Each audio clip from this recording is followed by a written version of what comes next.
Здравствуйте, дорогие друзья, и добро пожаловать на канал Nordic Balance. Сегодня мы с вами поговорим о холестерине, о статинах, как можно снизить холестерин без таблеток. Так что оставайтесь, пожалуйста, до конца видео. В конце видео я вам обязательно дам пару советов, которые вы можете приготовить у себя на кухне и которые могут спасти вашу жизнь, так скажем. Меня зовут Виктория Андерсон, я нутрициолог, диетолог, автор книги «Гармония счастья через осознанное питание». И давайте перейдем к нашей теме.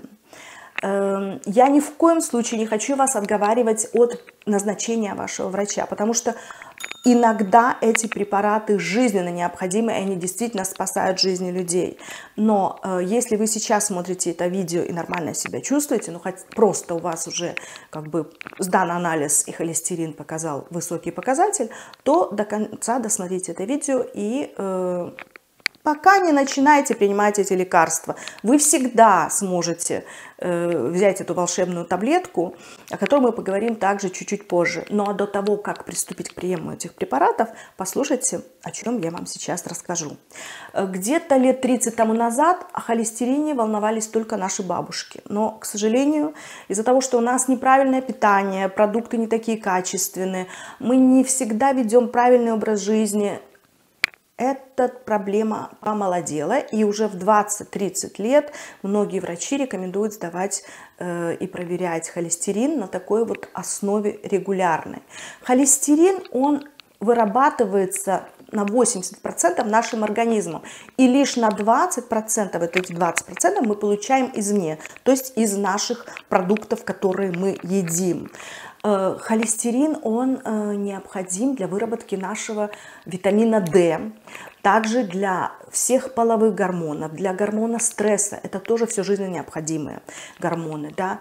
Холестерин, он участвует в выработке желчи, которая расщепляет наши жиры и помогает с нашего питания, с того, что мы кушаем, да, доставать жирорастворимые витамины. Это все очень и очень и очень важно. Поэтому холестерин мы должны иметь, и слава богу, что у нас есть. Он отвечает за нашу кожу, за наши волосы, за наше хорошее настроение, за либидо, за секс, в конце концов.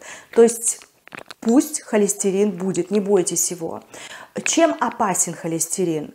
Холестерин, знаете, можно сравнить, это сосуды, да, которые можно сравнить с трубами.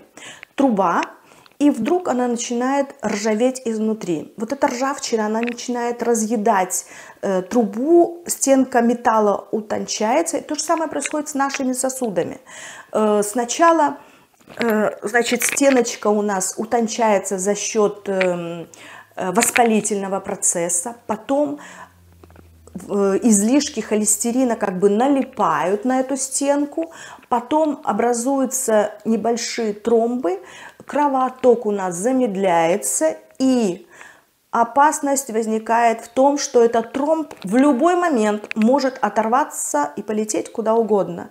Если он полетит к нам в голову, у нас будет инсульт. Если тромб оторвется, попадет нам в сердце, будет инфаркт. Если попадет в легкие и так далее и тому подобное. Поэтому будем следить и будем думать, как и что же нам делать. Когда вы получили ответ от лаборатории и увидели у вас высокий, значит, холестерин, ваш лечащий врач, как правило, вам скажет, если не статины, то перейти хотя бы на диету. И, как правило, эта диета называется стол номер 5. Однажды я вас уже удивила столом номер 6, да, когда я говорила о такой болезни, как подагра. Посмотрите вот это видео. Сейчас я вас еще раз и еще больше удивлю столом номер 5. Эта диета была придумана доктором Певзнером в 1920-м, и он как бы продолжал свою работу до 1930 года, то есть по сути 100 лет тому назад. Ребята, сейчас я вам дочитаю и зачитаю, что рекомендуется в этом столе номер 5. Я не поленилась, сделала вот эту вот выписочку. Значит, стол номер 5 позволяет пациентам восстановить работу печени, нормализует функцию желчных оттоков, да, то, что нам нужно. Эта диета Также назначается людям, страдающим заболеваниями желчного пузыря, желчевыводящих путей и печени. Диета позволяет такие продукты, как, внимание, вареники с начинкой из ягод и картофеля, ужас, нежирные сорта рыбы, варенье, джем, мармелад, мусс, домашнее желе, кисель, сухофрукты, курага, чернослив, финики, яблочный зефир, свежевыжатые соки, кошмар какой, без добавления сахара, спасибо, компоты, желе домашнего приготовления, муссы, ну а также рис, гречка, геркулес и манка. Иногда можно есть макароны. Исключить из рациона продукты с грубой клетчаткой. Также запрещены растительные жиры. А теперь слушайте примерное меню. Это вообще, это просто с чем-то. Я извиняюсь за мои эмоции. Значит, первый завтрак. Сельдь с отварным картофелем на растительном масле. Каша гречневая на растительном масле, чай. Второй завтрак. Яблоко, творог. Окей. Обед. Суп, лапша. Углеводы. Куры 100-120 грамм. Каша рисовая, протертая. Быстрые углеводы. Яблочные протертый, без сахара и компот. Окей, какое-то пюре яблочное. Дальше. Запеканка картофельная с мясом на растительном масле. Мусс яблочный. Это опять же картофель, это гликемический индекс просто выше крыши. Ужин тефтели 140, картофель отварной на растительном масле, ватрушка с творогом, чай, на ночь кефир. За весь день можно масло 10 грамм, растительное масло 20 грамм, белый хлеб 200 грамм и хлеб черный 100 грамм. Сахар 30 грамм также разрешается. Я в шоке просто. Значит, что я хочу сказать. Изучив море всяких научных работ, я читаю на разных языках, я интересуюсь, и к этому видео я очень основательно готовилась. Значит, все прогрессирующие страны советуют, что пересмотреть рацион питания, во-первых, свой образ жизни, добавить немного спорта, хотя бы прогулки пешие, и вуаля, вы будете здоровы.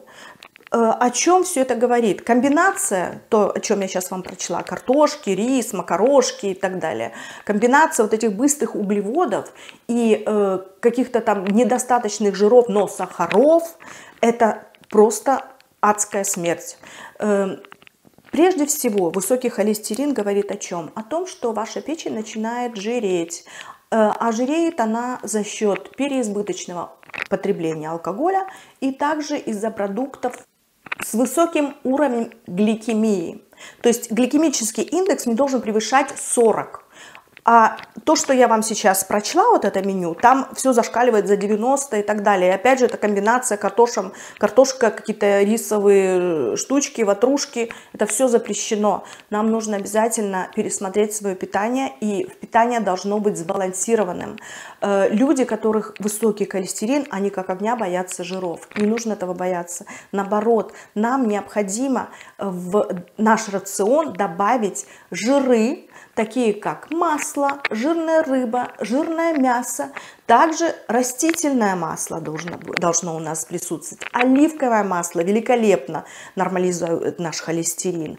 Орехи, авокадо, вот эти все жиры растительные и нерастительные, они должны присутствовать в нашем рационе. Клетчатка, которая запрещена столом номер 5, необходима в нашем рационе. Чем больше вы ее будете кушать в виде салатов, тем лучше и больше будет нормализовываться ваш уровень холестерина. Это очень и очень важно понимать.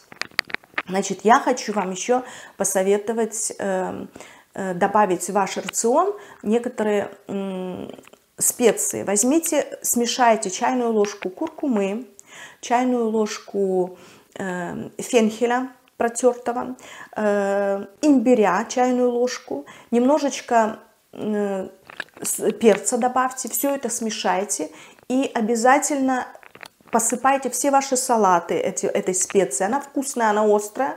И будет придавать пикантность вашим блюдам. И вместе с тем будет помогать вам нормализовывать ваш уровень холестерина. Это очень и очень важно. Еще я вам сейчас зачитаю некоторые рецепты.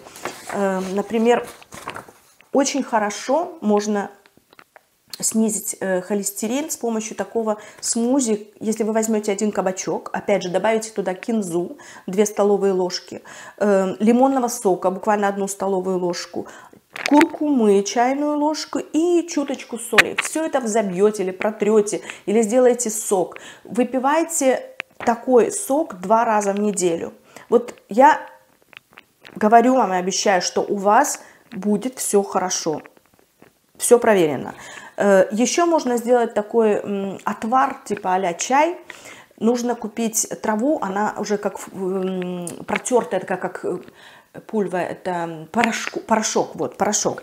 Она индийская трава, то есть ее можно заказать на интернете. Она называется, сейчас прочту, потому что не выговорю. Она называется трава Бхуми-алма. Бхуми-алма. Вот 500 грамм, прям пакет этой травы. Залейте 3 литрами воды. Добавьте туда чайную ложку куркумы, имбирного порошка чайную ложку и чуточку соли. Покипятите 20-30 минут. Потом это все процедите и выпивайте 1-2 стаканчика теплого чая, скажем так, или отвара 2 раза в день. Тоже попробуйте этот курс, пока у вас эти 3 литра не закончатся, храните в холодильнике, с ним ничего совершенно не будет. И посмотрите тоже, какие у вас будут результаты. Значит, из пищевых добавок, конечно же, расторопша пятнистая, это в Европе называется селимарин, тоже все можно купить. Тупца, тоже очень хорошая вещь, которая нормализует уровень холестерина, да, и трифалан. Эти пищевые добавки вы можете попринимать, опять же, курсами, то есть попили селимарин месяц, потом месяц отдыхаем, да, потом опять какую-то другую взяли добавку, отдыхаем месяц, то есть чередуйте, не волнуйтесь. Что я вам посоветую еще? Вот эти чаи, которые я перечислила, и эти специи вы можете, специи всегда можете делать, а вот эти чаи, отвары и тот же самый смузи сделайте после того, как вам сказали, что ой-ой-ой, все плохо, у вас высокий холестерин. И вот попробуйте попринимать это в течение того момента, как там месяц, да, у вас проходит, и опять сдайте анализ. И вы будете очень и очень приятно удивлены тем, что жизнь-то налаживается, и здоровье тоже. А теперь перейдем к тому пункту, с которого мы начали. Статины, да. Что это такое? Статины я взяла и сделала выписку с Википедии. Сегодня мы много читаем с вами, да. Значит, что это такое? Статины – это лекарственные препараты, одни из самых распространенных препаратов, используемых для снижения уровня холестерина. Принимать статины, внимание, с момента назначения требуется пожизненно, не прерывая курс. А вот теперь скажите, мои дорогие, вы представляете, какой-то классный бизнес? Вам назначили статины, вы приняли 1 таблетку, вам 20 лет, и пожизненно. Вы с них никак не сойдете. Я уже не говорю о том, какие побочные явления есть у этих препаратов, да? Поэтому я еще раз повторюсь. Если у вас нет такого диагноза, как ишемическая болезнь сердца, гипертоническая болезнь, если у вас нет инфаркта, и если у вас нет инсульта, и вы, по сути, себя нормально чувствуете, но просто у вас показатели очень высокие, то, пожалуйста, до того, как у вас рука дрогнет, и вы купите эти самые статины, попробуйте мои рекомендации. И потом в комментариях напишите о своих результатах. Я вам всем искренне желаю крепкого здоровья, счастья, любви. Делитесь моими видео, распространяйте эту информацию. Это все для вас бесплатно, но я искренне хочу, чтобы вы сами себе помогли. Потому что если вы сами себе не поможете, вам никто не поможет. Давайте же возьмем свою жизнь в свои руки и что-то для себя любимых сами сделаем. Спасибо, что были со мной. До новых встреч и люблю вас всех. Ваша Виктория. Пока. you.